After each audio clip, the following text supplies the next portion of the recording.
we're live.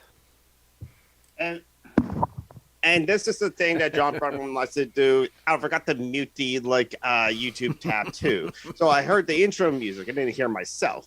So I don't know how I sound to like everyone else. Hello, welcome to everyone to Just Alchemy. Over here at the Alchemy Betch is it's Wesley the dog on camera, but John Brockman in the chair, of course.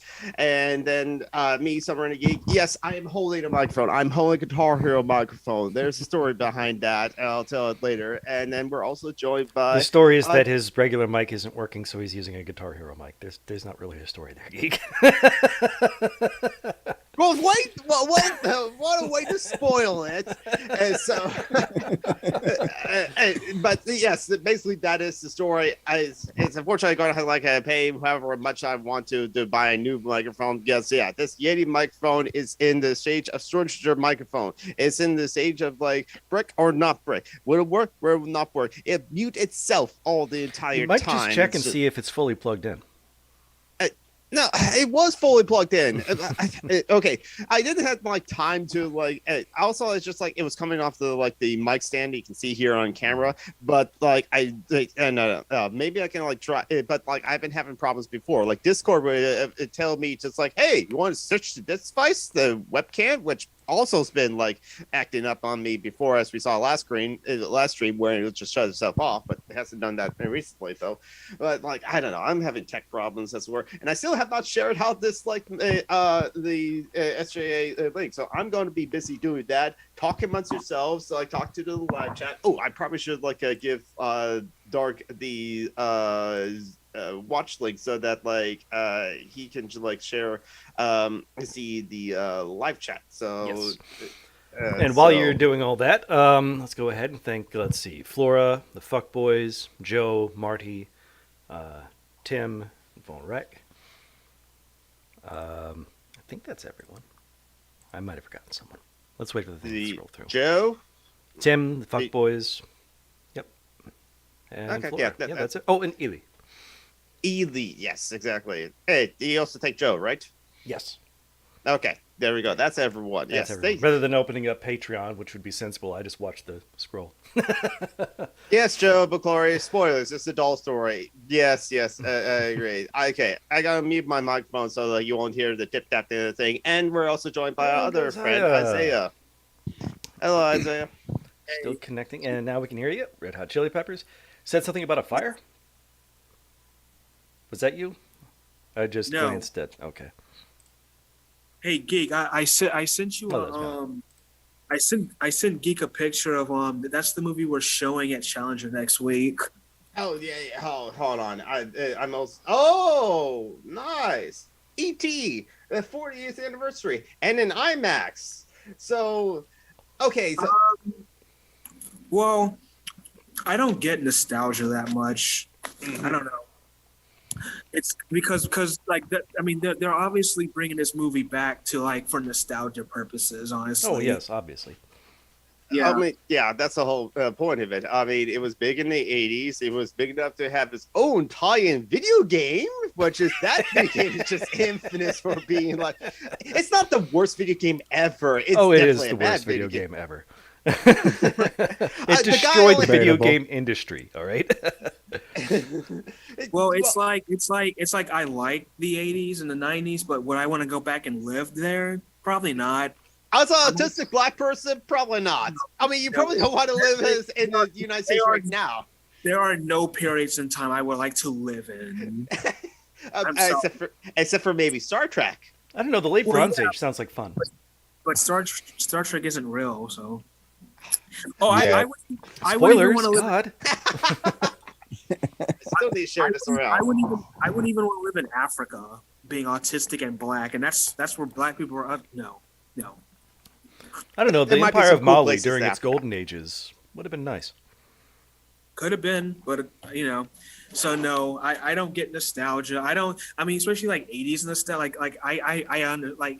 Yeah, but it's do you know what else was happening in the 80s? The potential for nuclear war. Mm-hmm. No, thank you. Reaganomics. Mm-hmm. The 80s, you only get to have nostalgia for the 80s if you were a white suburbanite or a sociopath on Wall Street.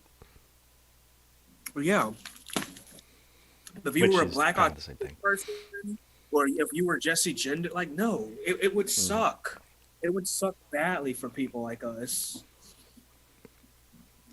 So I don't get it. I mean, now maybe you just like the clothing that they had, but I mean, again, I love the '90s, but I don't like obsess about it to the point of, oh, I wish I could just go back to. It's like, I don't know. Like, yeah, would I go back to visit those time periods? Sure, if I could bring my ass home when I got tired. But this You'd like play with them on the holodeck, obviously. well, yeah, but like this obsession with like '60s and like I no, no. I mean, like for example, like if you're a woman and you just like this like the clothing. I mean, yeah, but you also have to remember too, you didn't have access to abortion, and you still had to deal with your abusive husband who was an asshole. So it's like, Well, there are some people that don't have access to abortion right now. no, Yeah. Thanks to the fucking fascists on the Supreme Court, yeah. yeah. And Mithril, I have to correct you, but Zoya only sings 90s pop, not 80s. Yes, particularly Alvaro Lavigne, because anytime someone's like Canadian, like Tim, one of our patrons, comes on, and Isaiah Taylor always asks him about like Alvaro Lavigne. I've only listened to 2 Avril Lavigne songs actually.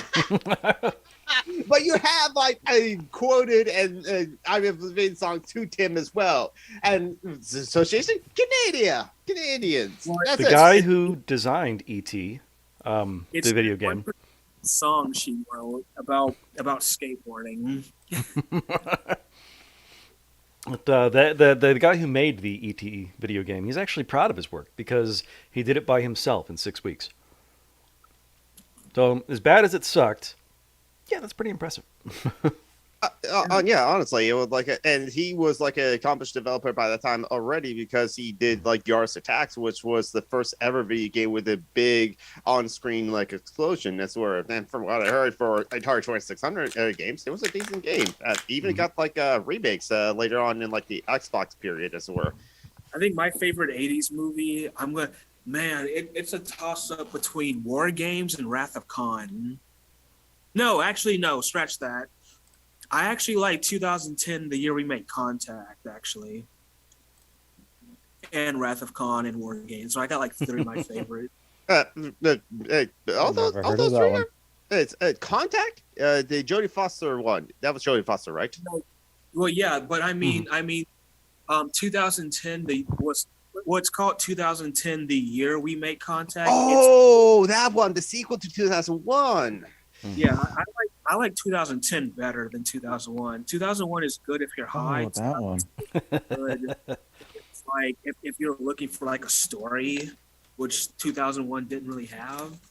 No offense to Kubrick It did have a story. It's hard to see because Stanley Kubrick's a pretentious asshole. Yes, He again, is. it's as like John Bruckman said, like Stanley Kubrick, like was born, learned to crawl and crawl immediately into his own asshole and stayed there.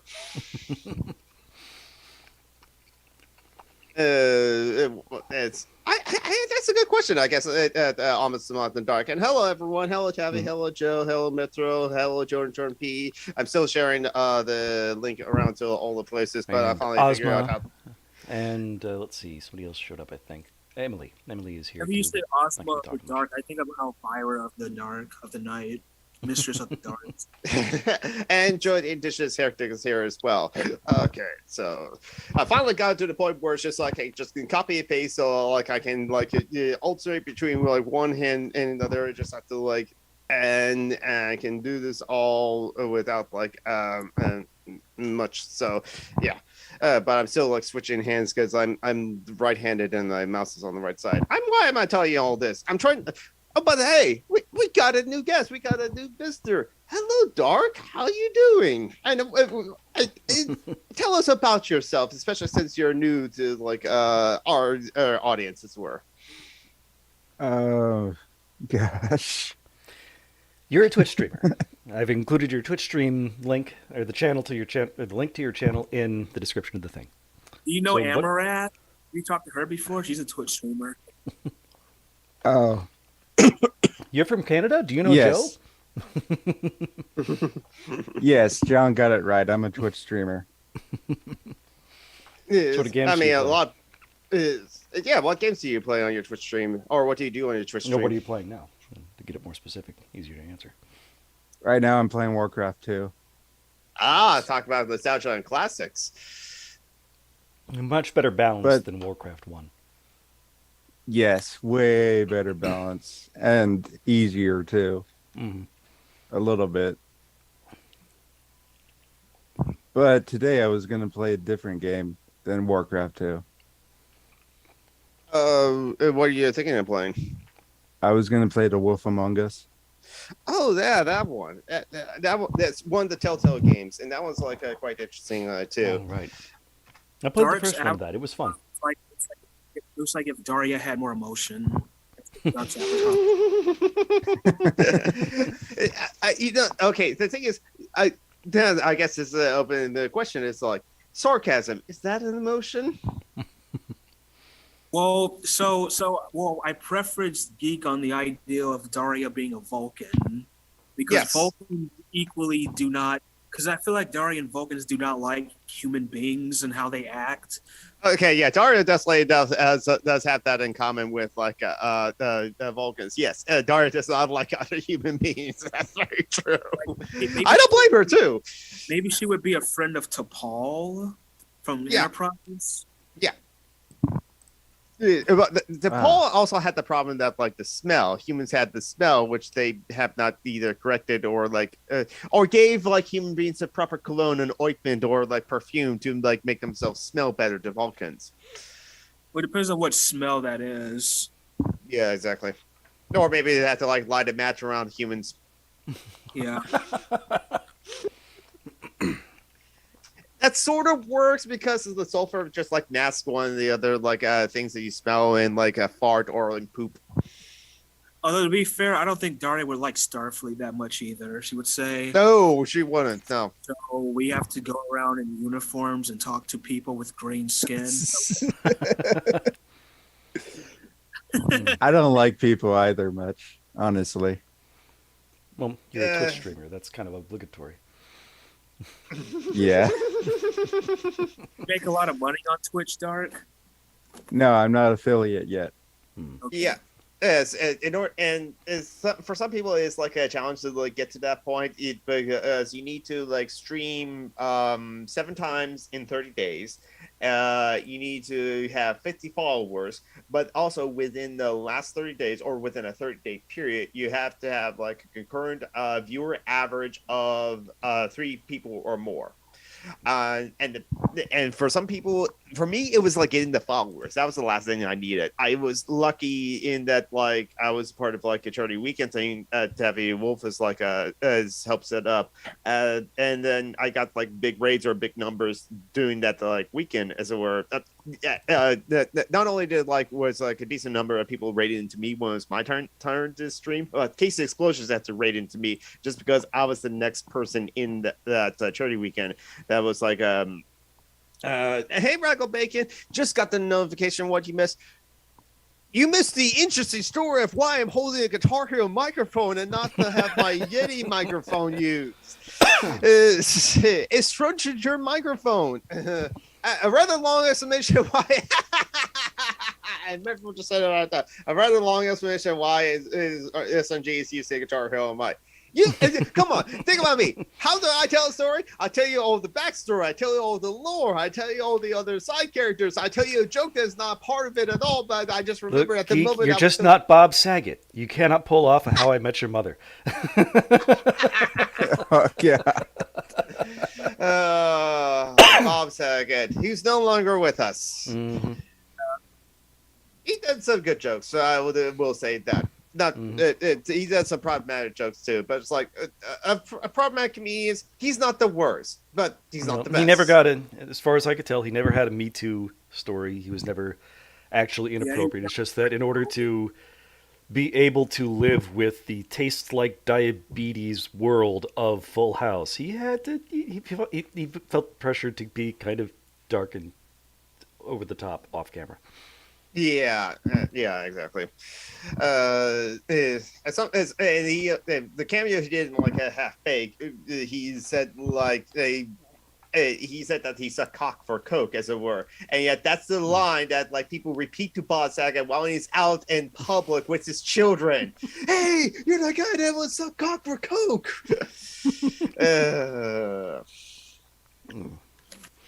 Yeah. That does And sound he also did it. problematic.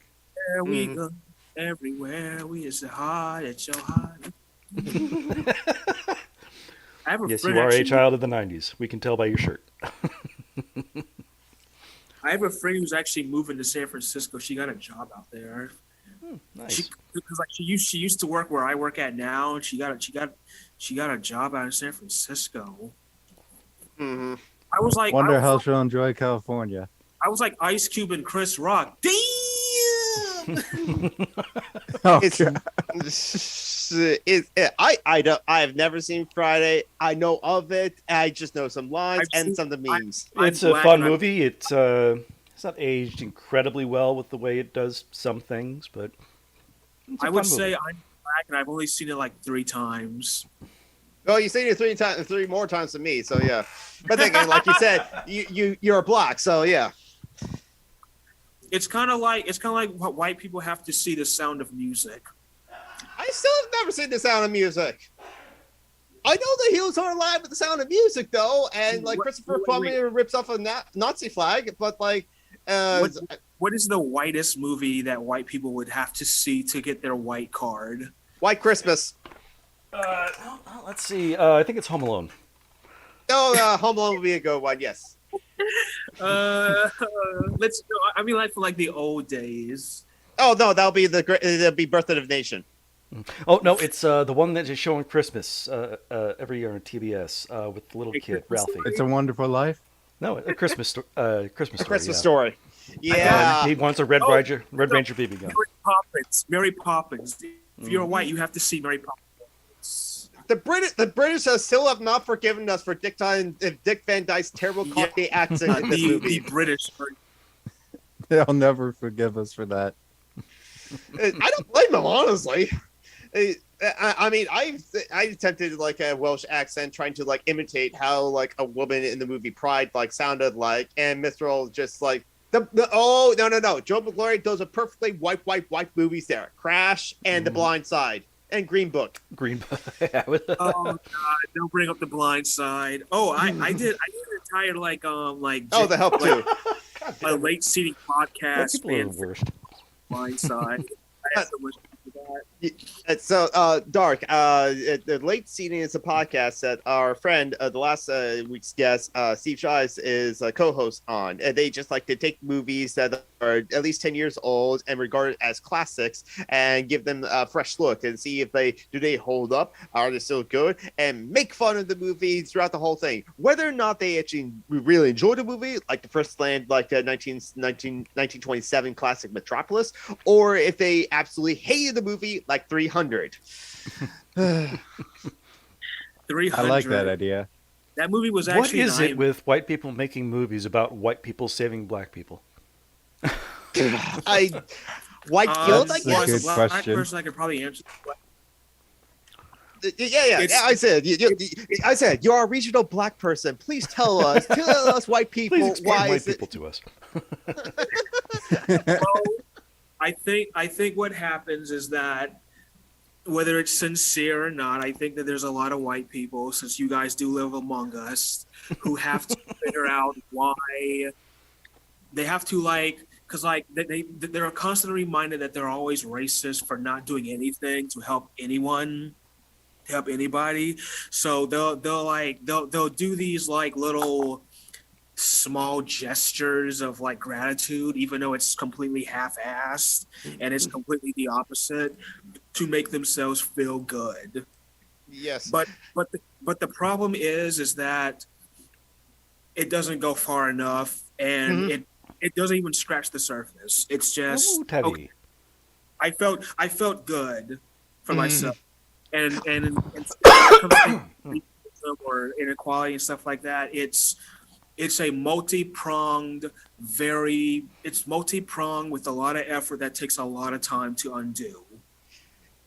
And But I'll hold the door open for you, so you're welcome. You're not going to accomplish that by saying, "Oh, I took a big black kid in to teach him the ways of football." No, that does not. In fact, that movie actually perpetuates the stereotype of the only way you're successful as a black man is to be an athlete. Blind Side's it's actually a very racist film, and it's racist towards white people. Avatar, another white savior movie. Oh, but they're blue people instead. But they were coded to be indigenous. But to be fair, at least they set up the whole thing as like they did they're their own thing. And so when that's right, indigenous status. Pathfinder is pretty white saviorish too. Oh my god! The thing about white savior narrative movies is that there's a lot of black people who don't need assistance to get out of a rut. I mean, they just don't. The tabletop role-playing game? Pathfinder? No. It was a movie starring like Carl Urban, who was basically a Viking child that was like raped by indigenous people, and then the Vikings came. That's pretty much the plot of the movie. Is Last Samurai a white savior film? Because I've heard. Yes, it is. Yep. Because and no, Tom Cruise is not the last samurai. The samurai he fight with are the last samurai. Samurai is the plural of samurai. It's talking about the Japanese people, but it's still a white savior movie. Why do they make that? Because I've only seen that movie once or twice. I don't know why what was the purpose to make that movie for? To allow Tom Cruise to fight alongside samurai. Samurai. I mean, pretty much. I mean, what's the point of every Mission Impossible movie? It lets Tom Cruise do fun things and then run really, really well. He's very good at showing you how he runs. Would you rather watch Samurai or would you rather watch 300? Well, Samurai. They don't plan on it. 300 because 300 has fascist tones. Just not saying other. Would you rather lose your right gonad or your left gonad? Come on. It's like Tavi, this is like my acquaintance Dark Angel 61236. Dark, this is Tavi Wolfus. You can blame her for me being a Twitch streamer when I do streams on Twitch. Looking handsome as always. Yes. Pursuit of Happiness does not strike me as a white savior movie. That is a rags to riches bullshit story. I mean, it is based on a true story, but it's still bullshit because that sort of thing does not happen except to 1 in 300 million people. Yes. Yeah, white savior narratives are not good because they do not actually fix the issues of racism. They just and the thing with The Blind Side is the movie was, I always say The Blind Side was a zeitgeist movie because like it was trying to tap into that cultural zeitgeist to what was going on in 2009 or in 2008 when they started making it. Was they saw that the movie makers were like, okay, we have Obama, he's a black politician who may become the president. So let's make this movie to tell the American public that racism had ended now that we have a black president. But then there was another movie that was coming up called Gran Torino, which I think was the more realistic. Was in my opinion was a much more realistic depiction of the white savior narrative. It's not done in this playful, like Blindside makes it like this playful, cheery movie. Gran Torino doesn't do that. Gran Torino is gruff. It's this guy has a lot of demons that fight. Like The Blind Side, there's no character development. I don't think Gran Torino was intended to be a commentary about racism. Because it was made by Clint Eastwood, who was... Yes. So he screamed in an empty chair.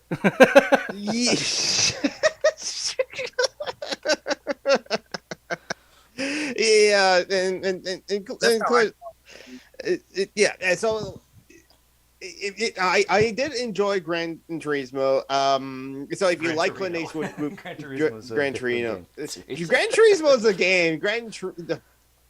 It's a car. Yeah. Yes, it's like Okay, the So movie the that connection is obvious because cars and racing, and also the names are almost the same. But Well, still, I judge you. Ford was an anti-Semite. I mean, he Oh yeah, wasn't Hitler. viciously He racist, and he He loved the wasn't Nazis. Mein Kampf. I mean, Ford worked with the Nazis. Absolutely, a lot of companies worked with the Nazis, but like He Henry ran Ford slave had. camps or slave plantations in Brazil. Ford did. Mm. He was not a good guy. And he had that whole anti-Semitic paper that he ran. And there are lots and lots of schools that still force children to learn square dancing because Ford wanted them not to succumb to the Jewy black music. The Jewy black music. Ouch. Yeah. What is Jewy black music? Is it Of the Beatles and Jews are using the Elvis blacks to Presley. destroy white people using jazz. I can't wait to get my menorah in. Nothing will piss off like a fascist more than like a black Jewish person for sure. Yes, and they do exist. Yep. Oh, they're not allowed into Israel though. Yep. That's very true. Yes, exactly. Real. I I was was comment. Someone called. They didn't know how to pronounce my name one time, so someone did call me Israel. I don't know. Oh wow! Even though my name is in the Bible. That's what I was thinking. It's like you have a biblical name. It's just like so. Wait, is this one of these atheist fascists? Because they exist. No. Sure. This was a black woman who was like Israel. Get on the because like I had this special school bus I had to take when I was in high school. Oh, Yeah, so we know where that could lead. But yes. a special bus, and one of the like the drivers called me Israel. Yeah. I'm doing a little bit of research. I'm trying to remember. I don't think we can blame country music on Henry Ford. He probably definitely helped spread it because he was a racist piece of shit. But it was just based on popular folk music. That's all. I would say I did like I can't say I'm a huge country fan. I've actually met more white people who hated country than black people do. Oh, that's a class thing. I love Darius Rucker. Darius Rucker is awesome. You Johnny don't want Cash. to see the sun go down. You don't want to open the door. I remember. I mean, there's a lot of really good country music. There's a lot of really shitty country music. I think the shitty country music is what's played on the country music stations, honestly, Oh, yeah. because they sell. It's What would an I artist? like my woman, I like my truck, I like my shitty jobs, and I like beer. And remember, if you play country music backwards, then it ends in a happy ending because his dog comes back, his car gets fixed, and his girlfriend stays with him. I mean, there's a lot of similarity between country and blues. I mean, there's a lot of crosstalk because they're neighbors. It's just poor black people and poor white people. That's what it is. Yeah. Right. What would an autistic black country star sing about? I have a guess. I don't like it when people play their music so loud it makes. I got a thing I got to do. I got a thing I got to do. I got a thing I got to do. I got a thing I got to do. I'm going to tell you about it in exhaustive detail. Gotta go inside. Gotta go. Gotta get mine in. Oh. No, don't touch that. Don't touch that. That's where that stays. Don't touch that. No. Oh. Oh yeah, all you fascists bound to lose. Woody Guthrie. Yep. I remember back. Oh God, it was during the Bush presidency. I think it was Bush and somebody else in his administration were singing "This Land Is Our Land." Oh, Not realizing that Woody Guthrie was talking about him. Yes. When he had, this machine kills fascists. He said,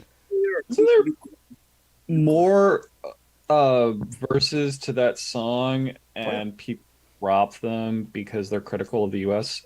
I know there's like a few songs like that are big, like people think of as big pro-U.S. anthems, but then you go find the other verses, and it turns out they were really critical.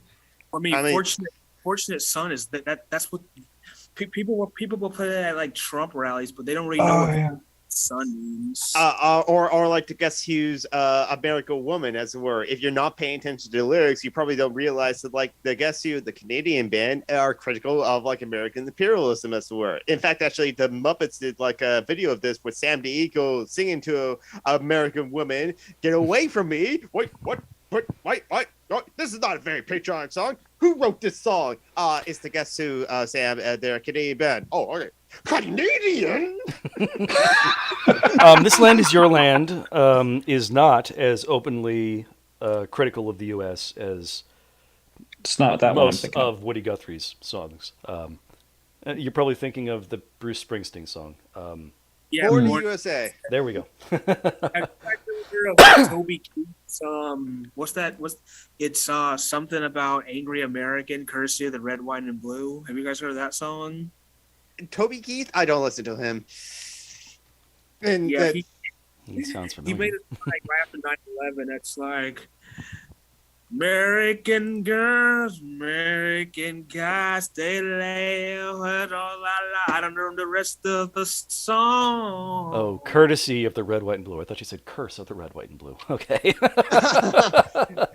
okay, the Indigenous Heritage has said, I love that Woody Guthrie song. This is not your land, it's stolen land. Well, which he is- was trying to say that it should be, you know.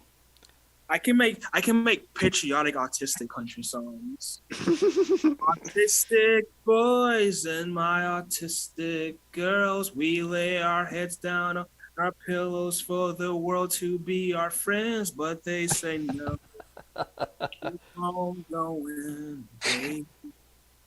I keep the blinds closed because I don't like it bright, and that helps me save Oh electricity. yeah. I keep the blinds closed because I don't like that light streaming in my eye. I feel okay. I'm good. I don't have to keep the AC Oh turned man, up I was that high. enjoying that. That was bopping. Well, I ran out of lyrics to so Free I'm Silent autistic Country. too, so I understand. Yes, welcome. Everyone on this panel is neurodivergent of some kind, and most everyone in the chat probably is neurodivergent too. Yes. It's okay if you're a neurotypical person in the chat, just like if you're like happen to be like cis and het, you're allowed to stay too. Yes. But you have to feel dark. kind of guilty. Do you know what kind of music is? Hmm?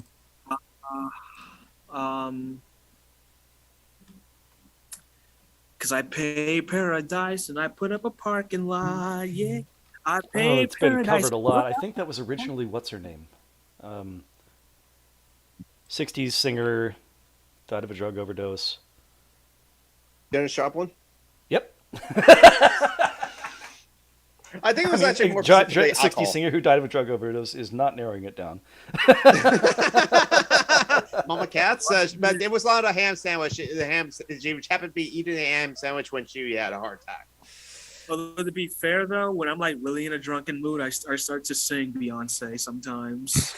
Oh, it looks And like it by was originally by Beyonce- Joni Mitchell, who did not, I don't think, die of a And by drug overdose. Beyonce, I mean like 2000s Beyonce, not Beyonce. I'm trying to envision Isaiah in a drunken mood, and I'm failing to Got me like it's so- visualize the entirety of this everything. I'm such an crazy in love. I'm looking so crazy in love, crazy in love.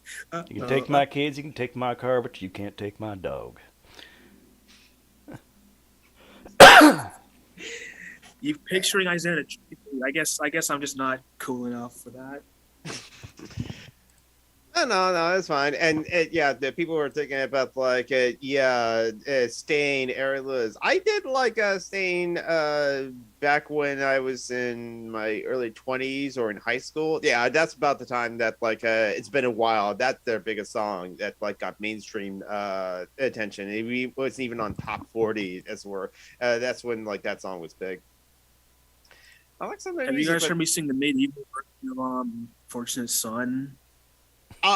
Yes, I have. You shared the medieval version of like Portia Son with me, and like again, as we said before, when this has come up, Credence Clearwater. I think it's now called Revival. Creedence Clearwater Revival.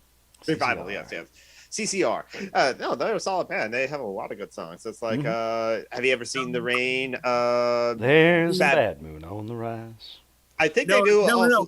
It's called "There's a Bathroom on the Right." I think they do actually sing that lyric at concerts too. Yep. Blinded by the light. Oh, that was them. In the night. No, that's Hey. that's not them. That's ELO. Yeah, I right? know. I'm just saying. You misheard Okay, lyrics. yeah. It's still 80s though, but yeah. Oh, EOO. Also, it's just like one of those Oh, ones. CCR Just like, oh, was totally 60s. Well, you guys make fun of me that this is the white music, so I'm kind of like the expert on. yeah. You're the It's white a- people whisperer. Yeah. Oh, speaking of blinded by the light, so you know the Weeknd who made that 80s that 80s theme song Flashing Lights or whatever it was. Dun, dun, dun, dun, dun, dun, dun, dun, dun, dun, dun, dun, dun. Okay, I like combine that song and that blinded by the light song. Oh, mashup. Ooh, I was blinded by the lights, got revved up like a ruler in the night. Dun, dun, dun, dun, dun, dun, dun, dun, dun, dun, dun, dun. It wasn't like a teenage diplomat. I saw a little scurly whirly in it, you know. Teenage diplomat? Nah. I'm just a teenage dirtbag. Am I too much? Am I too much today? No, you're No. fine. Yeah, no. You're we very love it. active. Yeah. Yes. We much prefer a happy Isaiah anyway, so yes. It's totally fine. Leading to the Eeyore. Hey, that's my thing. I'm Eeyore. Literally, my childhood nickname was Eeyore. Yeah, I was called Eeyore too. I was always negative about things, but it wasn't that I was negative. It was that people were stupid. Like, when I would, Yours great. like when I would bring up, when I Look, would Christopher Robin, talking you're about playing global again. warming and things like social issues, people would say, "Oh, Isaiah, can you not be negative?" And I'm No, like, that's me. I'm the one so I Yeah. bring up those sort of things. and I'm like, "Can you fuck off?" The world sucks. You might not have noticed because you're dumb. Yep. So, Ignorance is Democrats are bliss. having a good week, right? I know we hate Democrats, but I don't know. That's like my week last week is like kind of interesting. It's because I'm training a new person, but it's only when you're actually have to train a new person at the job you do you realize, oh my god, man, my job is so complex, complicated, and you just have to remember so much of things that like I'm just so used to it. That's like Oh, and he's new to the whole company too. So just like explaining how Q works, which is like an old DOS-based kind of system. It's Q just how Q works. Q. No, we're not talking about Q and QAnon, or we're talking about the interdimensional being from Star Trek: Next Generations. I don't want to work with Q. He just seemed being like a prick, honestly. Then again, there's other Qs that like I don't know. Some of them may be fun to talk with, like, but I don't know if I want to spend my entire like work days or all my work days with someone like Q. Are you, I have a job like interview actual tomorrow for QDOS? the You're hotel. It looks like DOS. It has numbers of things instead of like and instead of like you have to do C run or C DOS run or this or thing, but you just have to select this number. It's just a plain text-based system. I mean, That's are you the talking thing. about the actual thing that was made 40 years ago? It looks like it's a program that was made 40 years ago. Yes. Good lord, how old are your computers? The company I work for like started in the 60s, so they just build off. They were finally getting something new and different, but it's just like it's a process. We're talking about Most them that Very was long discontinued process, in the 80s. apparently. Yeah. And Mitchell says in the chat that according to the GOP, a fetus is a new person, so that must be really it must be really difficult. SRG, are you saying I'm a fetus? What? Do they even know what a fetus is? Because like it's like fetus or cletus. Which one is it? Well, one is a disgusting little blob that is basically made of snot and has no real internal life, And the and the and the other other one is could become a baby. Yes. Yours was actually better than mine. God damn it! You stole my fucking joke. Oh, guess what I'm doing tonight? Going to a Red Hot Chili Pepper concert? 5:30. I wish. There's none playing in Tallahassee though. Sorry. No. I'm gonna. We're sorry I'm for gonna you that you're in watch- Florida. I'm gonna. Well, yeah, that's true. I'm gonna watch Titanic, but the VHS version. Oh, You're how not working fun. VHS? Yes. You have the 2 tapes. You're going to have to switch out halfway through. Yes. And I'm gonna eat pizza when I do it. No, pizza's always good. But I was like eating pizza earlier today. But with the 2 discs, that's where we had to put in the next disc. Hey, they're not time for discs. intermission. They're tapes. They're cassettes. Tapes. You have to like swap out this for like laser discs, if I remember correctly. No, those are big enough that they were able. That you have to flip. No, you still have to flip them to the other side. I remember. To be fair, whenever I watch Titanic and the ship is going away, I do wave to the people on the boat like I'm something. Let's see. What could you do at Dark Side of the Rainbow for Titanic? What album would you play over that on mute while you were stoned? Ooh. Oh. Does anyone need Dark Side of the Rainbow explained? I know nothing about Dark Side of the Rainbow. Okay, Yeah, that's okay. where you I know play Dark Side of the Moon. Dark Side but of the no Moon Dark Side of the by Rainbow. Richmond thing, and you watch Pink Floyd. Yeah, by Pink Floyd, and you watch the Wizard of Oz. Wizard of Oz. That's it. I If remember you time hearing it about right, this. you can get some really startling Oh, coincidences that that. really hit hard when you're stoned. So watching. So have This playing. is definitely Dark Side something of I the- would never understand. Yes. Yeah, because like I don't know why you would, because it isn't the mashup. The visuals of Wizard of Oz, while listening to Dark Side of the Moon by Pink Floyd, and then somehow they're lining up as it were, but only with your stone, or they line up more if you're stoned. Which again, it's like stone. It's like something I don't do that often, and it's just like honestly, the last time I did that, I didn't enjoy it. So it's just like not something I I would. mean, like. mostly the music doesn't sync up with the movie, but sometimes things happen, and it's awesome when it does. That's all. I enjoy it as long as I'm either sleeping or having sex.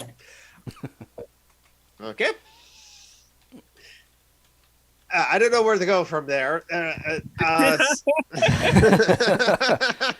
Let's see. I think it would have to be a Celine Dion album that you would play over. Yes, it would have to be Celine Dion. And whatever album is the one that has the pan flute thing would have to be the one.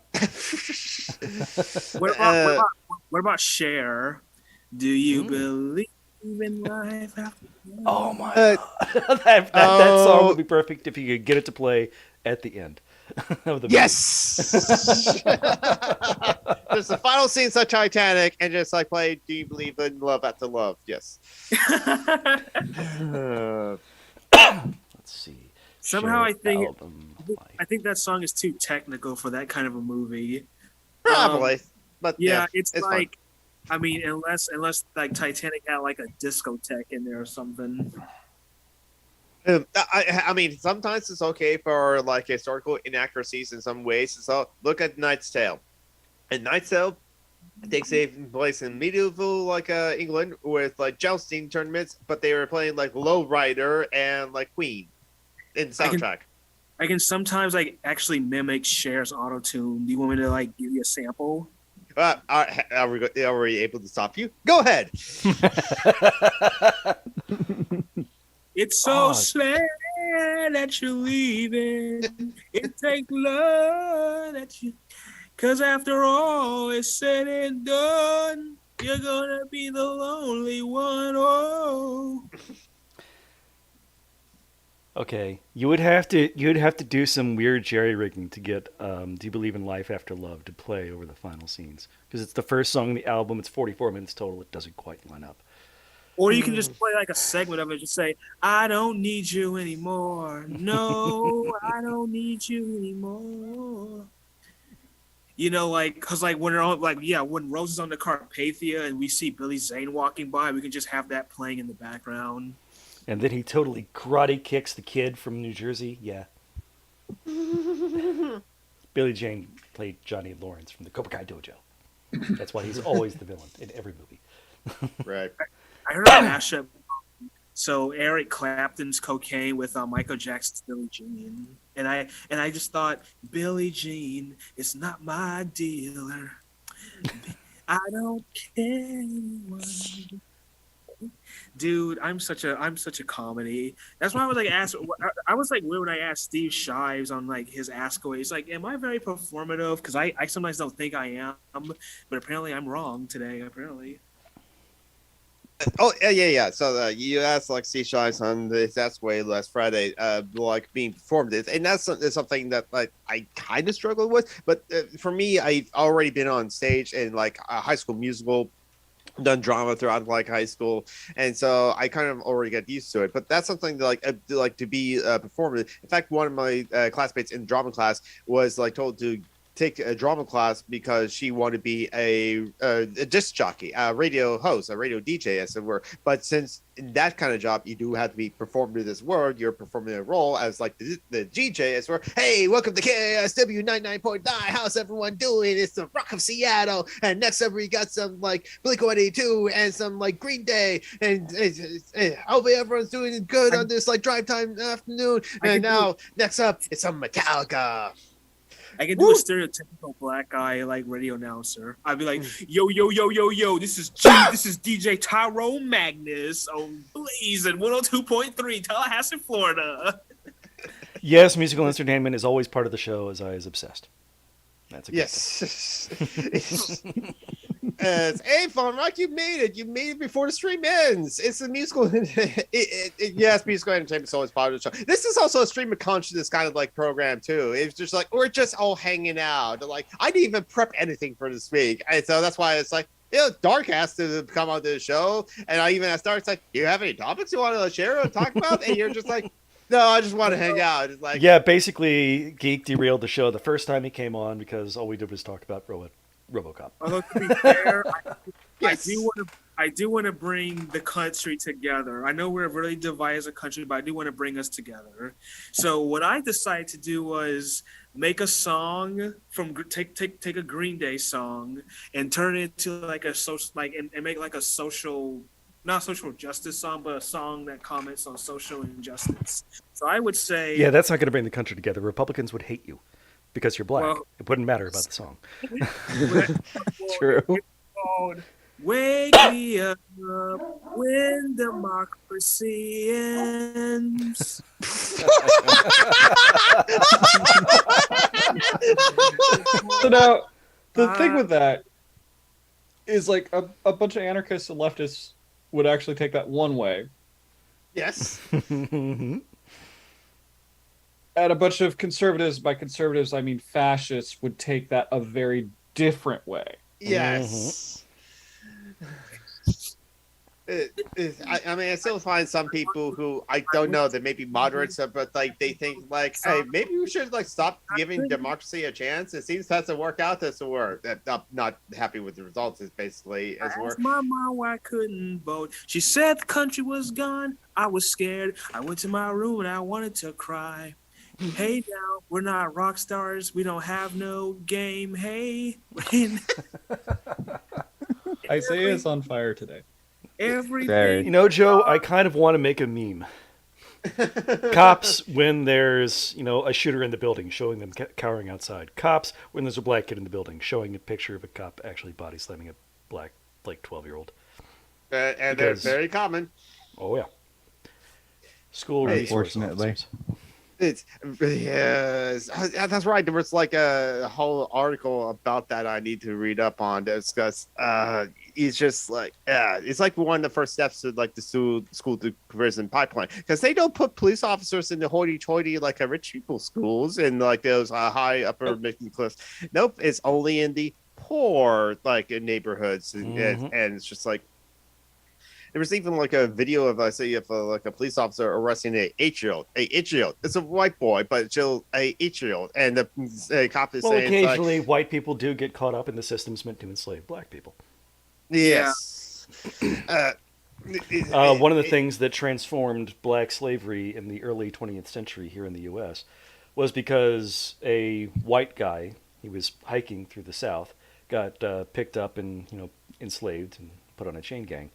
And it turned out he was the child of millionaires from South Dakota. So the state of Georgia sort of reformed the system to make it sure that white people wouldn't get caught up like that. Well, the thing about oppressed people like me is that we kind of have to make fun with this shitty world we live in. So I have to like somehow like vent and like, I guess, make jokes about it. Because I don't know. Do you guys know what I mean? I mean, the character. Yeah, I mean the characters of like in MASH, they kind of have to like laugh at the absurdity that they're in because they're in war and Korean War. Yeah, and there is an actual saying for that. It's you have to laugh to keep from crying. Yes, exactly. As we laugh because it's so true, but we laugh to keep us from crying. That's like, yeah, especially, yeah, it's just like the world we live in, especially when like the fascists and the conservatives like are doing whatever they're doing and having their way. And yet they claim that like, oh, I'm being silenced, I'm being censored, I'm being canceled. It's just like, no. That's not quite fair, Radical. Sorry, Dark. I'm being repressed. And Radical Bacon, that's not quite fair. A lot of actual allies just don't know shit about John Brown because yes, our textbooks are full of bullshit. He was awesome. Oh yes. I think he might have been kind of suicidal by the end, but he was awesome. I agree. I think for what he did, how he acted and what he accomplished, I think he was like honestly the best kind of white person you can have, as he also was a accomplice, and he wanted like the full free liberation, as it were, and not wanted to do the slow reform and cats. And cats. Well, of course, cats. Everyone just like they stop. There's a cat on it. It's a star from the latest great indie video game, Stray. I have not yet played that. Yes. Fair warning of because my friend the streamer Necronomicon, that's why he started like playing it, but like on stream she just like got motion sick from like playing the game, so she had to like stop and like switch over to Fortnite. And this is actually a common thing amongst a lot of the other streamers. There's like a motion blur, that sort of thing in the game. I think it's like it's turn off. I think there's an option to turn it off in the settings, as it were, but like it's a default to be on. But that is what's causing a lot of people to be like getting like motion sickness, as well. I remember there was something like that for Mirror's Edge. Yes, I can see that in Mirror's Edge. A lot of some people just cannot do like VR games because like they trigger their like motion sickness and motion sensitivity, that sort of thing. And so yeah, because there's just a little bit of lag between your actions and what it shows you. Yeah. But with Mirror's Edge, they solved that by just putting a reticle in the middle of the screen so that you have something to focus on.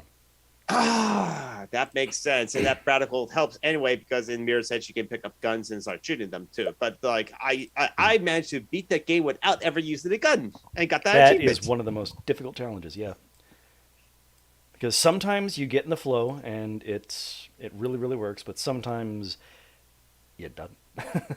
I used the quick / reboot was much better about that. Oh, okay. I haven't played the sequel, but like I enjoyed it a lot more. I mean, the first game was good. I liked the story, but it was a little bit. Can I ask you guys a question? Sure. Yeah. What do you guys think so we have a lot of plantations down here in the South. Duh. Mm-hmm. Yes. That was pretty much the entirety of the South, but yeah, go on. What do you think when like white people today go see plantations? What do you think they think about? Depends on where they are and of how well versed they are in the history sort of thing, or what their Mostly prejudices they're are. thinking mint juleps and debutante balls. Or That's what Gone I with the think. Wind. And Yeah. then like there's the black guy like me, because like I would probably play this character as like, do you want some more tea, massa? And just I'm remembering a recent article came out, or maybe it was a retweet. Basically somebody complaining, "Why are you talking about slavery, God? I didn't come here to hear about slaves. I came here to learn about the good times. God, Yeah, the What good when times? white people for the white still own people." slaves. That Yeah. says something about what you think the good times were. Well, I mean, a lot of and on people top of still that, buy into the bullshit lost cause myth that black people were happy back then. I can't. Well, it's like I can't see myself standing in like dirt with shitty clothes on, picking cotton. I can't see that. I don't see that as happy. I don't like to work as it is. I can't see myself. This is also the same kind of white people that don't like, honestly like work on the farms and pick food like many of like Hispanics or Latinx or immigrants people do. Okay, Joe McClory. I love N.K. Jemisin. I love Stone Sky. Fucking amazing author, N.K. Jemisin, if you can. Her main characters tend to be women, and they fuck, which is not something you see a lot in modern adult fantasy. Now you have my interest. I mean, it's like characters having sex in novels. You know what? Hey, I'm not saying that should happen more often, but I kind of like what they do. It's kind of iffy if the main characters are teenagers, though. I don't know, but I guess if you, it's like. But then again, teenagers do fuck, so it's just like, I have to I'll have to rethink that. I'll take that back for now. If women wrote men the way men write women.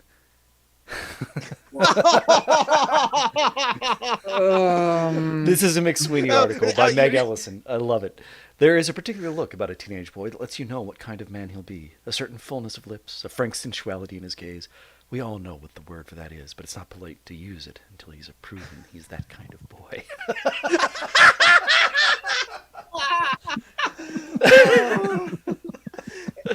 She boobed boobily down the stairs.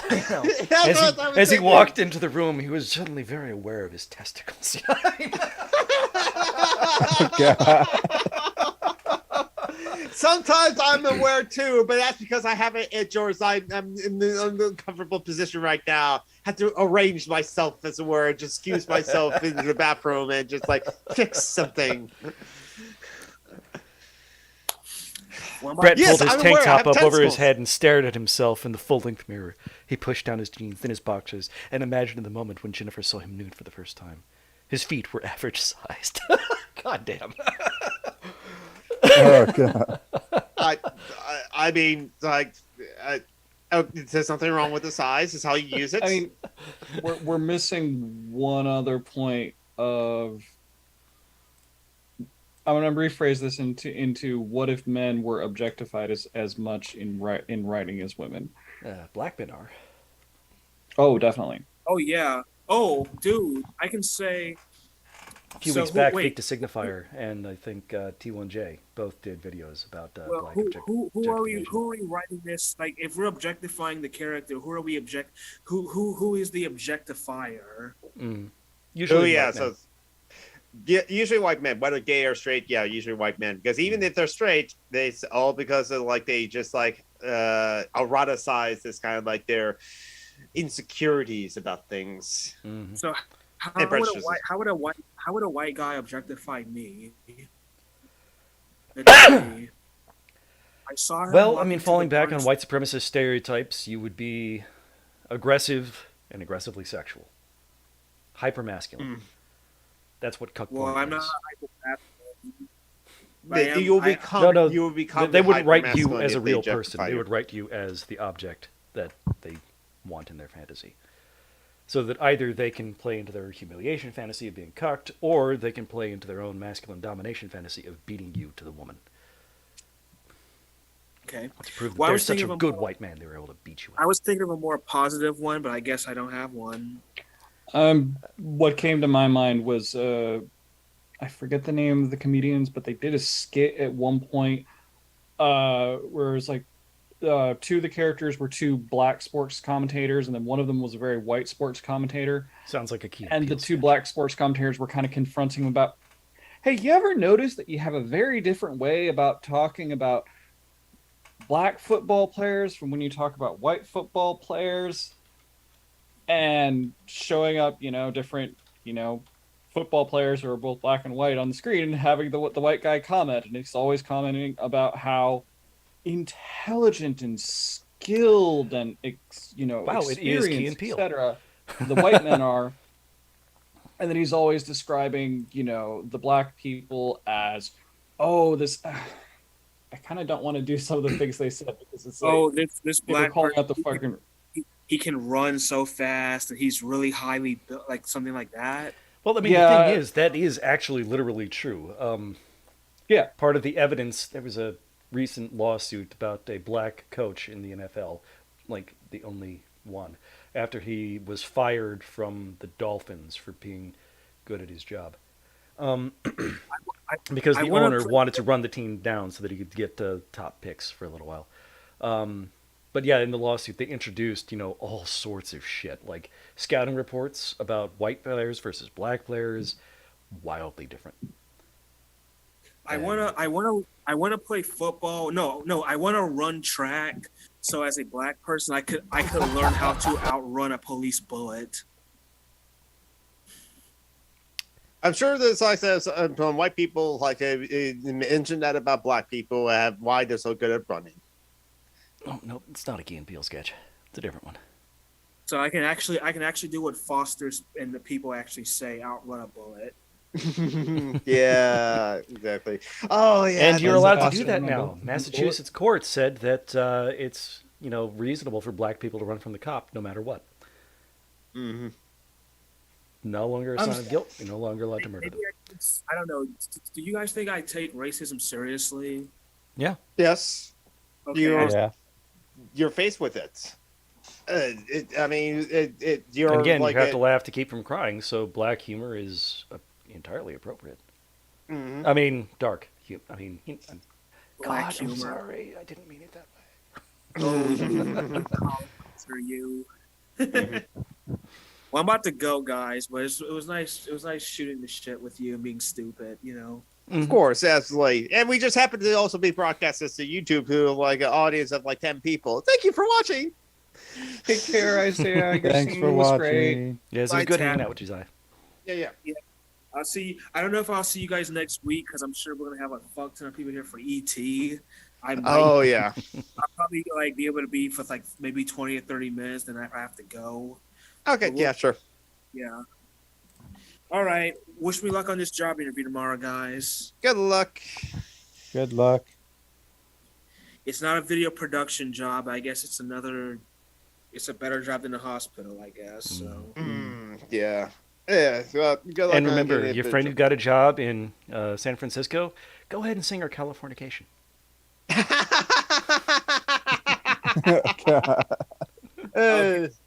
I will. I was thinking Hotel California myself. What? No, California. Well, he's wearing Red a Hot Red Chili Hot Chili Peppers. Peppers suit. Yeah. Yes. Oh, that explains it. Except Yes. that song's about L.A., so not entirely appropriate. Yeah. too much But also remember, tell your friend that it's super expensive to live in San Francisco. Oh, I mean, yeah. Hopefully it's a good job. Otherwise, she's going to have a Yeah. long Well, ass she commute. said. Well, yeah. I mean, I imagine it was. I don't think she just got a shitty job just to move out there.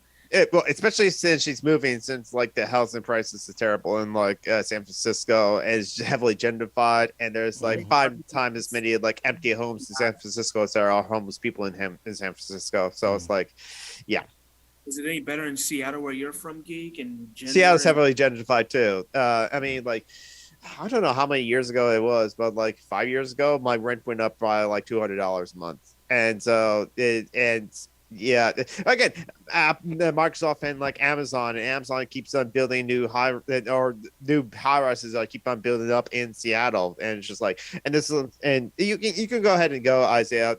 Just finish this book. My last question is, what parts are they gentrifying? Like, because when I think of cities like Everywhere. Seattle, I mean, that's the point. Everywhere.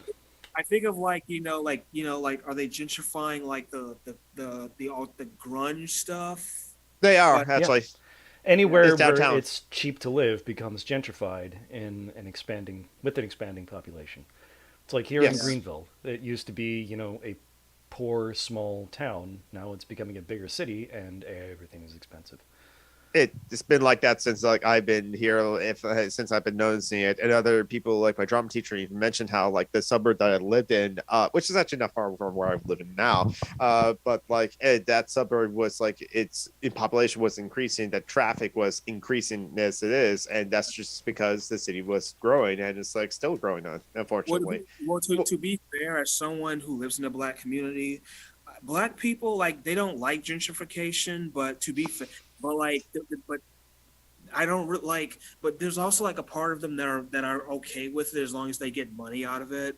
Mm. You'll have a black rapper like kind of be okay with it because he has a lot of money. Because I've seen whenever there's because like when there was like the shooting in Buffalo at the Top supermarket, I saw this interview on MSNBC with these like two black hip hop artists that said, if you don't have a lot of money, no one respects you. And I was like, well, the people didn't have a lot of money at that supermarket. And it's like, so I mean, let's not be. I mean, there's a lot of black people who, if they got the chance, would throw under black people under the bus. It's not necessarily this like monolithic unity. I mean, yeah, for Oh, yeah. some of it, Oh, yeah. but it's. I mean, it's- people like Barack Obama, or that guy from The Pursuit of Happiness. One guy can leap over the boundary and then leave it fully intact. Leap over the barrier. There we go. But- The other black people have talked about this before. I think it was Jamie Foxx in Inside the Actor Studios. He said like many black people, when they get to the top, they close the door behind them and said no one else can come in. Essentially, Women getting through the glass ceiling, shit like that. Yeah. So don't like think we're all unified in one. No, not true. I mean, I'm like Brad Bacon brings up. There's these Candace Owens, and there's such a thing as a black conservatives. There was Herman Cain as well, and there's still Jesse Lee Peterson. There's still like there's enough people, there will be like one or two like people from these marginalized groups that like thinks conservatism is totally fine, and you have to work hard to earn your status and not get handouts or anything like that. And yeah, as Seditious Heretic said, every marginalized community has our sellouts. Yeah, I don't consider myself a sellout. I'm just Oh, not you're definitely not. Yeah, I'm just not stereotypically what you would think a black person is. Pretty much no black person is. That was an image created by white people. Yeah, that's true. But I gotta run though. Yeah. Later, Isaiah. Bye, Zach. All right. Bye, It was guys. nice talking to you. You too, Dark. I think my friend Linnequin, the streamer and spouse to like Nancy Echo, another streamer friend of mine, Linnequin did mention how like like in the 90s is where it was like this kind of tokenism, which is another topic that like other black creators have talked about, like T1J, where it's like the Blind Side is a perfect example, as it were. It's kind of like, I guess this would be this kind of like microaggression that like other people would like do to like marginalized people, where it's just like, what, you're not good at sports, but you're a black person? I thought all black people were good at sports. Oh my God, you don't listen to so and so? I am blacker than you. I thought that you would like hip hop since you're a black person, and that's the sort of thing. It's like because of like, oh, that's just like, hey, okay, can I touch your hair? It's just like it seems like for people with bald shaved heads or bald heads, they would at least ask, but like for black people, they just. It's kind of like that entitlement that they feel like they can just like touch it without asking. So have you had any like sort of surgery down there? I mean, I'm non-binary. Yeah, so we can talk about that. I don't know if I want to right now, but I can talk about that. Oh, that's right. I'm just saying that as an example of the sort of invasive intrusiveness that people do for marginalized communities. Oh, now I'm remembering an interview that a trans woman did with a cis woman, and the trans woman turned it around on the interviewer and started asking her those questions, and the interviewer, you can just see her suddenly go, oh shit, I'm a bad person. Or just inconsiderate, right? Right. Yeah, go ahead, Tabby. I was gonna say, I'm gonna preface this with the gentleman I'm talking about. I'm not naming names. This was at a DMV. He's new to the DMV. He made every effort as a person new to the DMV to work with me as a trans person, to work with me on, hey, look, I've got the F marker on my ID already from California. Can I carry that over to Arizona? Got a supervisor, figured out how to get it done, got it done. Um, very professional, very nice gentleman. We ended up having a minor conversation about the whole getting, like, what do you have to do that in Arizona? Because what they did is, oh, well, you brought in your ID from another state. It already has that marker. We're just going to copy that one. Yeah. In Arizona, on the Arizona state law, normally, or usually I'd have to bring in a letter from an Arizona licensed psychiatrist saying that I am, quote, irrevocably committed to the gender change process. Put as many barriers in way as possible. And then we got talking about, because I had my birth certificate, which is from Texas. So I'm probably never getting that changed. Yeah, probably not. I'd like to, but Texas maybe in 10 requires years, Texas could What? flip. Texas could flip. You know, the Texas population's could growing flip. and Republicans are just that awful. But I'd have to go to a court in like Dallas and stuff. Yeah. Because they, like, Texas, at least right now, requires you appear before a judge to get your birth certificate changed, and the judge gets to decide whatever they want, including ask you whether or not you've had the surgery. So this young gentleman, because I very quickly just explained things to him, and he very quickly accepted it.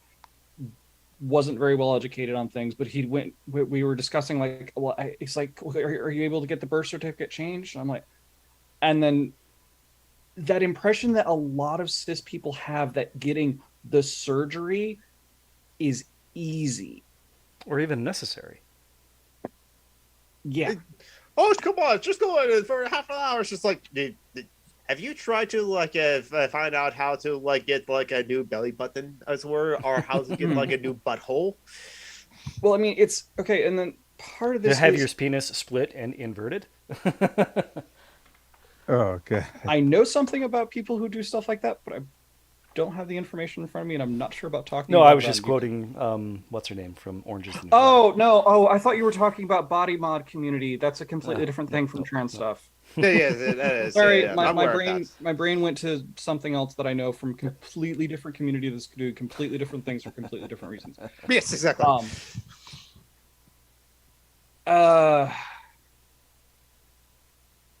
As far as I've ever seen, I've never heard anything about, say, like, people getting cosmetic plastic surgery who are cisgender needing to go and get multiple, quote, letters of support from multiple doctors saying that you are psychologically sound enough and that, yes, you really do have gender dysphoria, which gender dysphoria is not the only thing that trans people experience. So some people like dysphoria, what?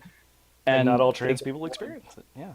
Right. And they just get gender euphoria. There's trans people like me that at first I was having a hard time. I struggle with like self-examining my own needs, desires, emotional states. Tabby has to be reminded to eat, for example. Yes. Eat, sleep. I have friends who get on my case about these things because I'm not very good at realizing when I'm hungry, sleepy, never mind trying to figure out what the heck is this as a feeling of dysphoria and examine my own feelings to like, so when I first started transitioning, I was thinking only in terms of gender euphoria, and more self-examination, I started to understand my own feelings of dysphoria, but that's my very specific experience. I don't know how many other trans people go through that, but the whole gatekeeping it on, you have to be diagnosed with dysphoria is like a whole thing that doesn't need to be a thing. Yeah, exactly. Where was I going with this? I also trail off in the middle of thoughts because my brain doesn't stay on track well. It is like nice guy at the DMV talking about like how the surgeries were. but yeah, we were. Can you get your Texas birth certificate? Can you get that changed? I think was where you were. See, the thing is the judges are allowed to interview about it if you want to get your gender marker changed on your Texas birth certificate, and that includes telling you they have the right. I don't think it's actually a Texas law that you can't get it changed unless you've had GRS, but the judges are allowed to ask you and deny you if you haven't. Yeah. And but yeah, I've looked into, because like I have actually reached a point where that is something I'm exploring for my own personal reasons, that it is something I want to pursue, but not every insurance will cover it. One of the things in like states, like if for a lot of trans people, because of different issues, aren't as well employed, are disabled, etc. A lot of trans people are on things like Medicaid. Arizona, the state that I'm in right now, has an exclusion clause on their Medicaid program excluding gender affirming surgeries. Wow, the state that elected Joe Arpaio sheriff over and over again? I am surprised. So there's the cost, there's only so many doctors that do it, and you have to like go through and like you have to like go and like find psychiatrists and therapists who are trans friendly. Like if you talk to the older generation of trans people, they will tell who, like for the ones that went through the whole thing where they pursued Here's the one GRS, person you can go talk to who will let you get the surgery, and here's the one doctor who will perform the surgery. well the other thing I've gotten from like talking with the older trans generation is like the lengths they would feel like they had to go to multiple different doctors who objectify the idea of being trans in different ways and basically say the things and perform the behaviors that doctor expects to Thus get them confirming to their do it. bullshit stereotypes, and I thus mean, allowing shit. them to continue the beliefs. Right, and like shit, like really, I mean, there's a lot of really gross shit in a lot of those stories, like doctors being like, "Oh, well, I don't think this is a good idea because I don't think you'd make a very pretty woman," and like judging who to gatekeep and who to not based on their personal aesthetic of whether or not they'd be attracted to this trans person. That's the thing. So yeah, it's a lot. Dustin Hoffman realizing he was an asshole after filming Pretty Woman. Yeah. So it was like Girl. I was Pretty girl, yeah. trying to explain like why it was going to be so difficult to get the birth certificate changed, and I'm just going to have to deal with it. And then bring up a very brief conversation about, hey, GRS is one, it's not something you should require of trans people. Two, it's for those that actually do want it, it's heavily gate kept, and it's like there are all kinds of surgery. Okay, I'm trying to. Well, no, this is, we're mature people here. There are like, because I went looking up. I can name specific surgeries that name specific genitals, right? Yeah, go ahead. Cool. Like, so if you look up vagioplasty, you come up with two things. You have the surgery for the trans feminine surgery, but then there's also like, Enhancements. cosmetic surgeries for cisgender women for making that area look. I don't really understand what makes that more aesthetically, but apparently there are surgeries for Okay, it. you have heard of incels, and you've heard the term roasties? Is What? all because of that. Okay, Tavi, because of men obsess about the vagina and Yeah. the so-called beef curtains. But I don't They- see a lot of the same They don't have the same gatekeeping at all. Right, No, absolutely exactly. Exactly. That's because like for all or any kind of like surgeries, plastic surgeries for like cis women or cis men, as it were, women can get like implants in their butts. They don't have to prove that like I'm so this for having a tiny butt. It's just like, oh, you won't have a nice butt. Well, here's some things you just have to know about. But that's standard thing. It's just like, hey, this is surgery. A lot of things can happen. Some bad doctors don't inform the patients about that. You even die on the table of plastic surgery because it's serious surgery, and but like, yeah, they can get all those things all the times.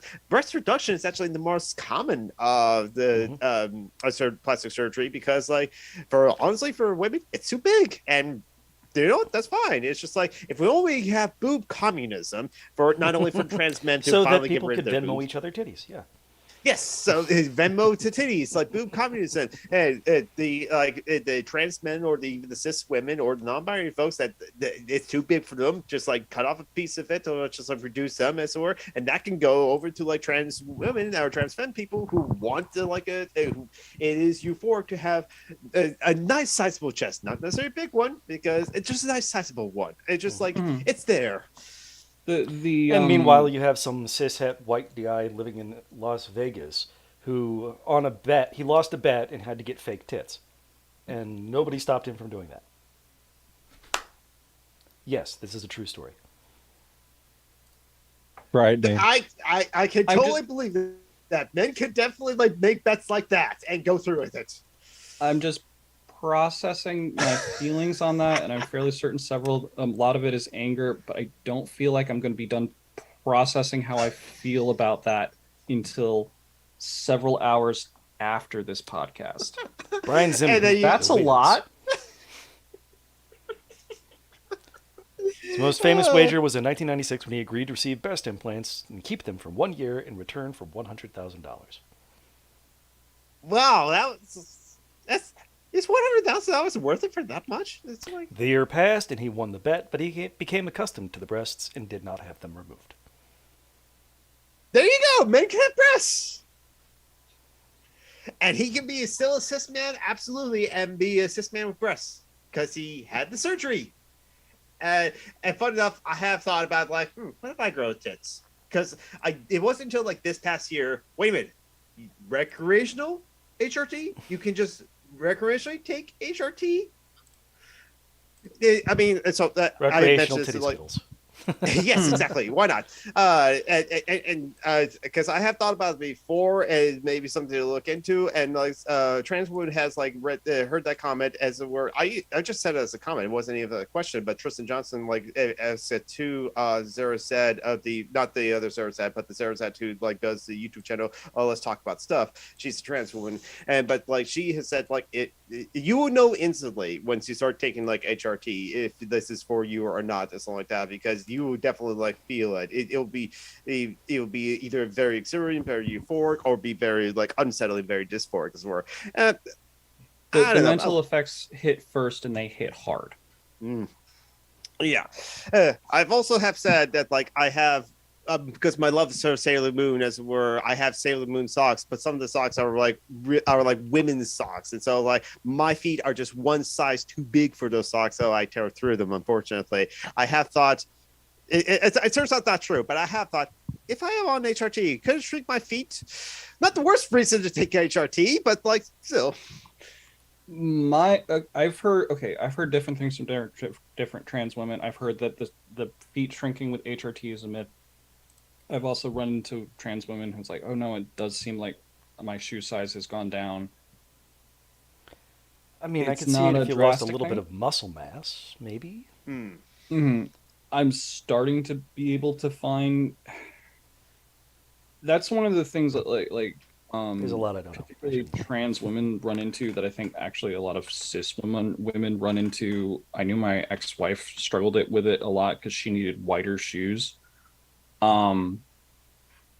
That there's this thing where like there's this expectation of plus-on women to have tiny feet. So there's plenty of women, cis and trans, that actually need shoes that fit, that are going to be a larger size. But in order to get them, you have to go to like specialty stuff and pay much higher prices. Yeah. And because they're not mass produced. you might not be able to go just walk into a shoe store and try on the shoes. You might have to just order it and hope they fit. It's a whole thing. Jordan Jones says HRT made my feet small. Okay, yep. Okay. There are trends. Like I kind of feel like I might have gone down like a size ish.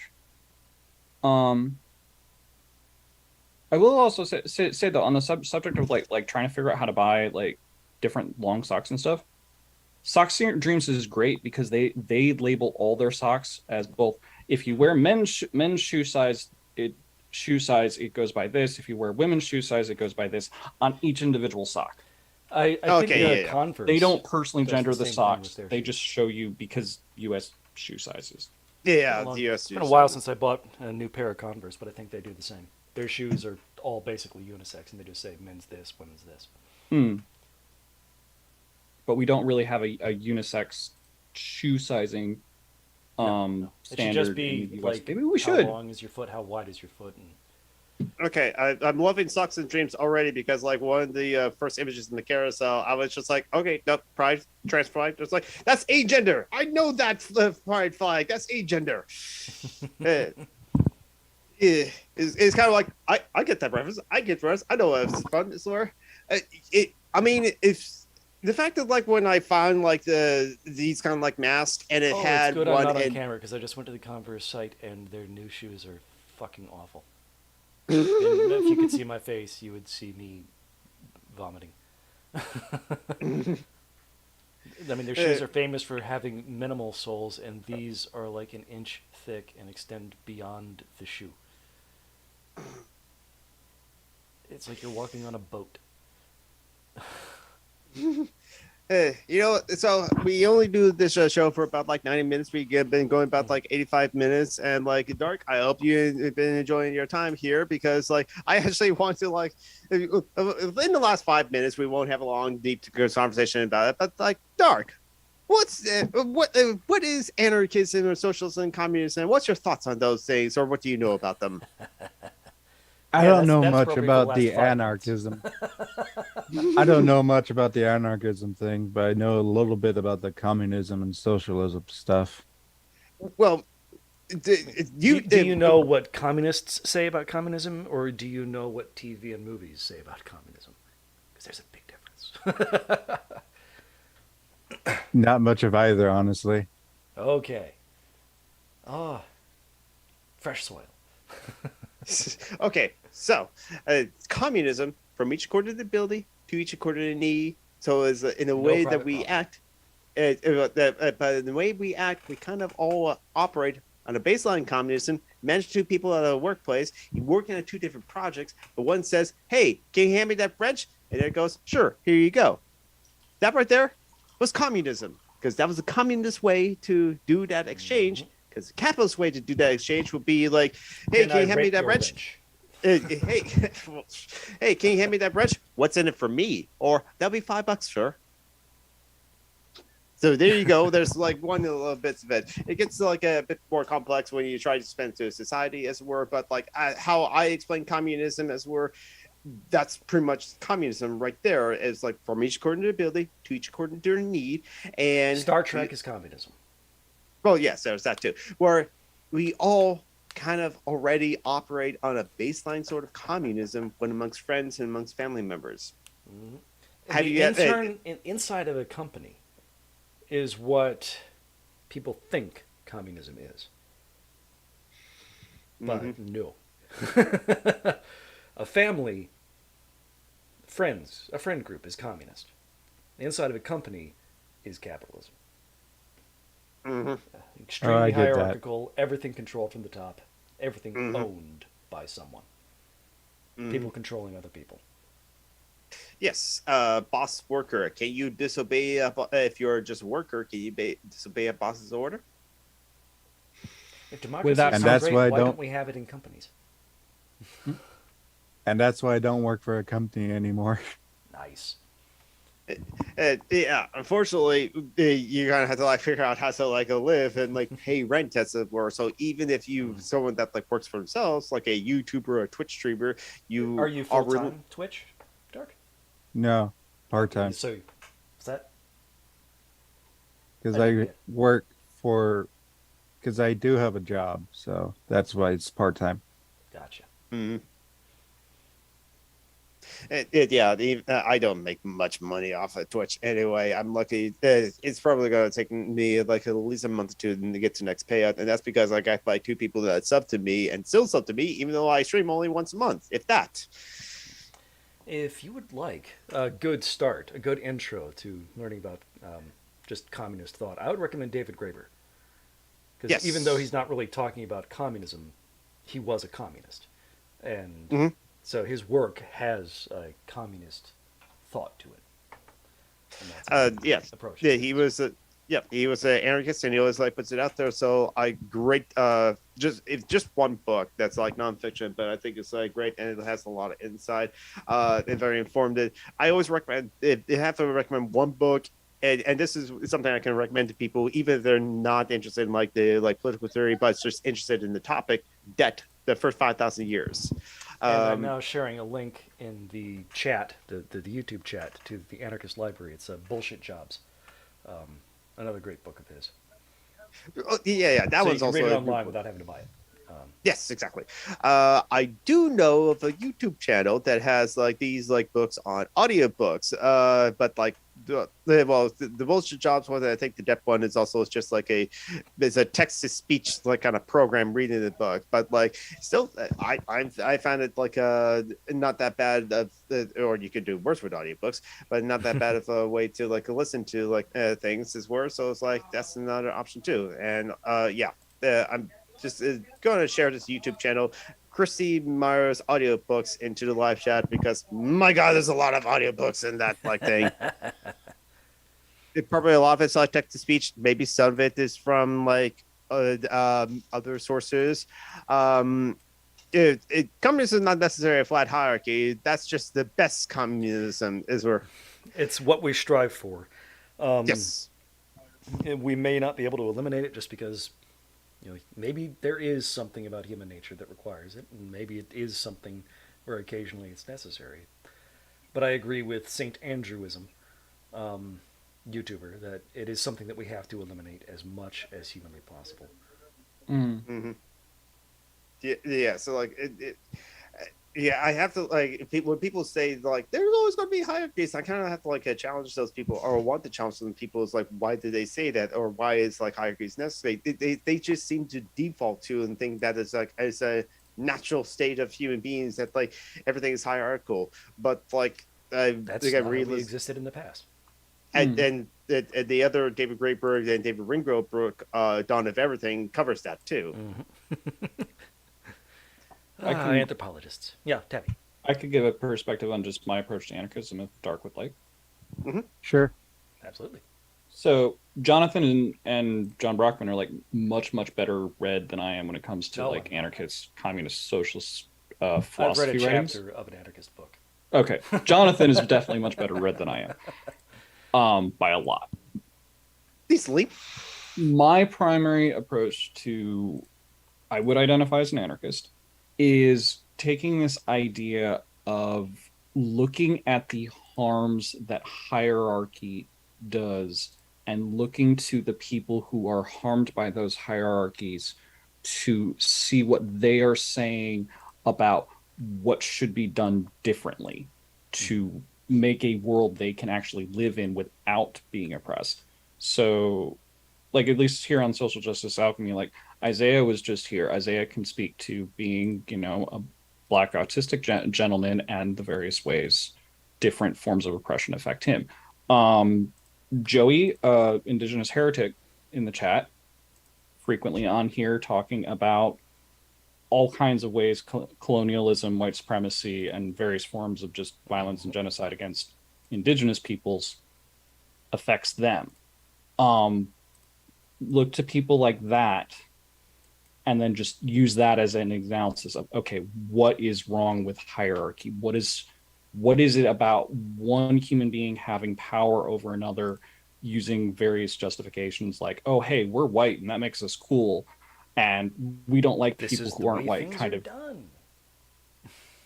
And then just starting from there and analyzing things from there.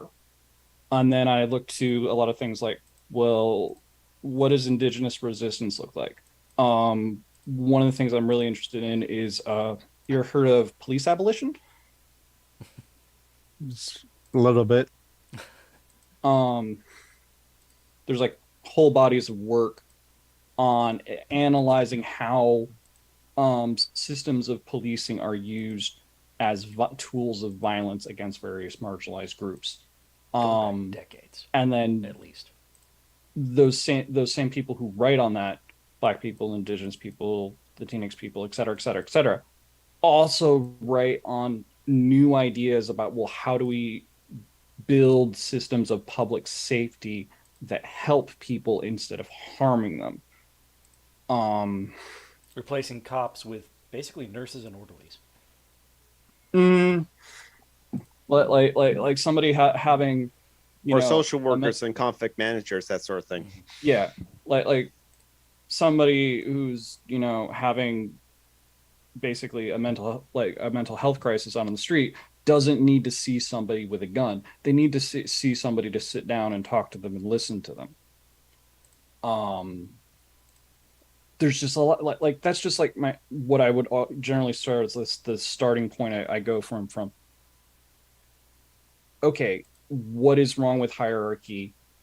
And to learn about that, look to the people who are harmed by it and look to what they're saying about what would be a better way. Interesting. There are a lot of really great YouTube channels out there too. So, like me, I like to play games and have something playing in the background while I do that. And so I'm following a couple dozen YouTube channels now, which means it's easy to follow behind. But if you look, you can find black content creators, indigenous content creators, queer content creators who explain a lot of really awesome stuff. Mm-hmm. Or explain crappy stuff in an awesome way, I should say. Vonrek said you should investigate what stereotypes are, how they form, and how there's no such thing as a good stereotype. It can help explain why the hierarchy is so bad. Kind of like what examples we pointed out to, like assuming that black people are like good at sports because, like Isaiah said, the only example of the blind side, the only way for black people to have social mobility, even Don K. Pasco, the actor, said this, that like he grew up in Compton. He said Filipino, but dark skinned, like a non-white person, obviously. But that he know that like to get out of Compton, the place he was born, poor neighborhood, not gentrified, but Los Angeles though, right? You have to sell your body. You have to like the only way to get social mobility out of Compton is either sports or movies. And he admits that he was lucky to actually get into like Hollywood and acting, and was Rufio and Hook, and then has done that acting since then as well, like in Avatar: The Last Airbender, blah. But then you get the phenomenon where Ken Wei Huang, I think his name was, the child actor from Indiana Jones. He was the guy in Goonies who gave up acting because there were no roles for Asian men. That's right. Just saw and he recently came back for Everything Everywhere All at Once. I was just in California with a couple of trans friends, and they showed me that movie. It was absolutely amazing. It's like a very, very layered story about particularly like a very Chinese immigrant perspective. Mm-hmm. But also existentialism and nihilism and all of this stuff. And at the core of it, it's a mother and daughter having a fight. And it's such an amazing movie. And you absolutely should not go to actvid.com and watch it right after we sign off. Yes. I mean, piracy, and you wouldn't download a car. I mean, that actor saying there's not any roles for Asian men in like Hollywood. The voice actor like Top Havicorn realized this too. He has worked because he's really, really, really good at voice acting. Not only does he have the voice for like a main protagonist in an anime because he can sound like a little boy easily. Sorry. Kiwi Kwan. Yeah. But like Top Havicorn is Korean descent, Korean. No, actually, his parents are immigrated from Korea, I think. So yeah, that's and it's just like only like 0.1% of roles in Hollywood are cast to Asian people or Asian men, as it were. And yet sometimes when there's a property or a main character that is Japanese, for example, like in Ghost in the Shell, they give it to Scarlett Johansson. Mm-hmm. And then in the movie itself, that they whitewash the character because because white people wouldn't actually want to go see a movie about somebody who wasn't white. Right, and it's like yes, and that was the example that Paramount they gave for why they cast Scarlett Johansson is to get butts in the seats. It just didn't work because only weeboos are kind of interested in like Ghost in the Shell, and some people just thought, oh, this is like a Blade Runner ripoff, isn't it? Yeah, in a way. It wasn't a good movie. It was just not in a good movie. I mean, I like. Excellent. I agree. It wasn't a good movie. And but I mean, it would have reason been better if they had cast an Asian in the role as the major instead of ScarJo. Mm-hmm. Yeah, exactly. I mean, no insult to her; she's a talented actor, but she didn't get much to work with, honestly. no, I mean, Yeah, I agree never is. too. Because why would they give anything to a woman to work with? I mean, she's there to be pretty and to be heavily sexualized in Woody Allen movies. Oh yeah, that's right. Oh, God. And yet Scarlett Johansson says, "I believe him. I believe Woody Allen." It's like, And then you get Whoopi Goldberg defending Roman Polanski because it wasn't rape. oh, that's right. Another person that defends Roman Polanski and Harvey Danger, and no, not Harvey Danger. That's Seattle, but Harvey no, Weinstein. Weinstein, and like other terrible people. Johnny Depp. So, I never comment much about like the whole Johnny Depp and Amanda Heard's trial whatsoever. He's an abusive piece of shit. He has a lifelong history of violence and addiction. And I don't blame him for the addiction, but I do blame him for not trying. He has the money; he could do that. That Twitter thread shows the violent history of Johnny Depp. So it's like Amanda Heard probably still not an angel, not perfect, whatever. But no, hey, Johnny. You know what happens sometimes? John Depp. Victims try to defend themselves. Yes. And she definitely did not shit in the bed. That was the dog. I have strong opinions about this. So let's bring back to what was mentioned before. Everyone, do not go to act.vid.com and don't watch that excellent movie that we brought up. No, that would be wrong. What was the name of the movie? Everything everywhere. everywhere once. Okay. I should probably get around. Acting, I also say the acting in that is absolutely phenomenal. Oh yeah, everyone knocks it out of the park. Everything. Just amazing range of emotions that go back and forth and back and forth. And even the ridiculous stuff, they play it so well. I mean, Jamie Lee Curtis, Michelle Yeoh, Kei Kwan, I mean, Stephanie Sue, who I'd never heard of before this movie. Everyone is just fucking amazing. It's it's beautiful, it's touching, it's got comedy, and it's got a universe with hot dog fingers. It does. And even though that's ridiculous, they have some beautiful moments there. Bring tissues. It also has butt plugs. Beautiful moments that require you to bring sold tissues now. and butt plugs. And do I'm not sold use now. butt plugs. He's The got way butt use butt plugs. plugs. That is a good way to destroy your anus. You take a flying leap onto a giant butt plug, you'll be shitting in a bag for the rest of your life. And yes, that's the thing that happens. Okay, no, I actually seen some of that stuff in like anime, but usually it's a joke and it's a tiny rock and right at the sweet spot. These are not tiny. And also, they're awards for IRS agents. Because to be good at that job, you have to be anal. Oh, Yeah. well, what a way Something- to like end this show on. So, Dark, you're probably going to you stream sometimes occasionally on twitch.tv/darkangel61236. Do you have any upcoming plans of future streams? Well, today I was going to stream The Wolf Among Us. Yes, That's right. Excellent. I played the All first right. season of that, and I love that they played with their typical joke. X will remember that. Somebody gets drunk and says, X will not remember that. Okay, at least Telltale Games that had some sense of humor about themselves. That's good. Mhm. And, if only they paid their employees more and didn't close their studios like how that happened. It's just like, oh well. Video game industry though.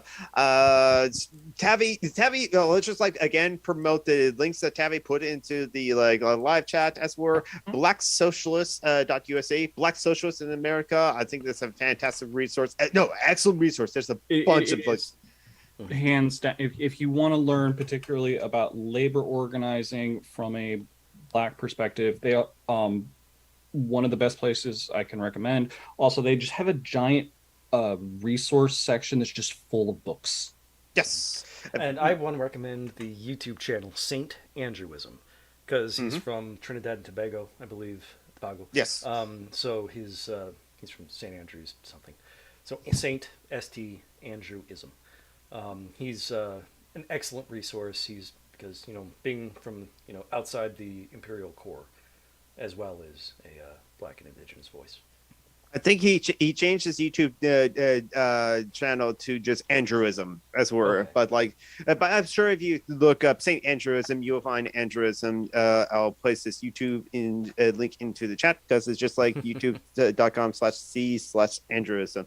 So don't forget charitylinks.page. I have not posted directly Phoenix's or Joanna's Roberts links as were Phoenix's GoFundMe or Joanna Roberts' Bacon, both, but no, they could really use the money as they always do because they're disabled and they're actually both queer. Joanna Roberts actually is half Mexican and half indigenous Mexican, in fact, and Phoenix is a non-binary, gender fluid lesbian of color and sex worker too, both disabled, and so they all struggle to live under capitalism. So, but their links are in charitylinks.page as well as a lot of other people Lots who of are comrades out there needing help. Yes. And I also want to recommend the Deprogram. It is a podcast where 3 different YouTubers come together, all communists. One is Iraqi, one is a Slav, can't remember Higgs exactly, and the other is, a cishet white dude guy from America. They're a little bit, Leninist and Maoist. So not anarchist, but they're still good guys. Oh yeah, that's the thing, Doc. There's many different schools of there's thought about lots communism. of communisms.